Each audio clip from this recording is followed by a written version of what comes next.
We noted previously the thesis of the Rebbe that although there is no direct link between the Itaruta de la Tata and the Itaruta de la Elah, nevertheless, the response from above is indirectly linked and comes on account of the HANAAH, the pleasure, kaviyachol, that HaKadosh Baruch Hu receives from the actions of man below. Form that this matana takes is something that needs to be explored. The basis, however, for this concept comes from a rather obscure source buried in a sefer authored by Rabbi Yair Chaim Bachrach, the sefer known as the Chavat Yair. Before looking at that particular source, a few words of a biographical nature regarding the Chavat Yair. In a recently published compendium that presents vignettes about essential figures in Jewish scholarship, the entry under the Chavat Yair states that he was a Talmudic scholar with extensive knowledge of the general sciences and was similarly deeply involved in the Kabbalah.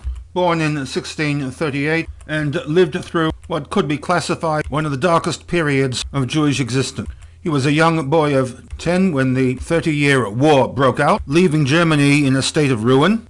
In 1648, a year in which many Jews living in Europe expected to be the year of Mashiach. Unfortunately, it was also the year of the massacres of Polish and Russian Jews by the Cossack forces under the leadership of Bogdan Khmelnytsky.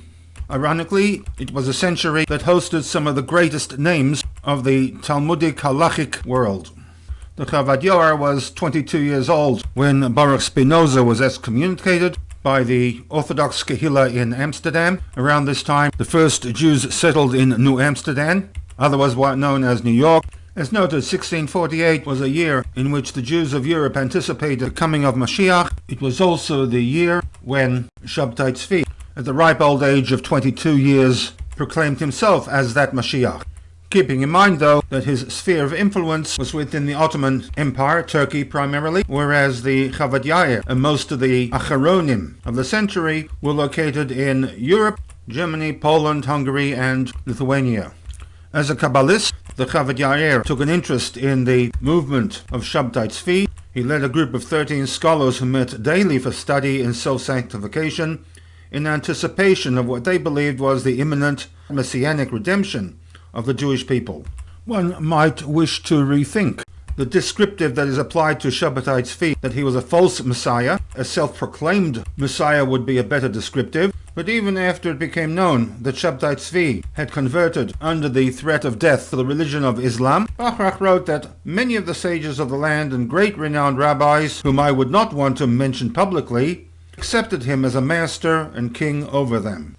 One might wish to question the accuracy of that last statement, for it is highly unlikely that some of the greatest Judaic thinkers of the Middle Ages, without any outside corroboration, would accept Shabtai Tzvi as the Mashiach based upon his own self-definition.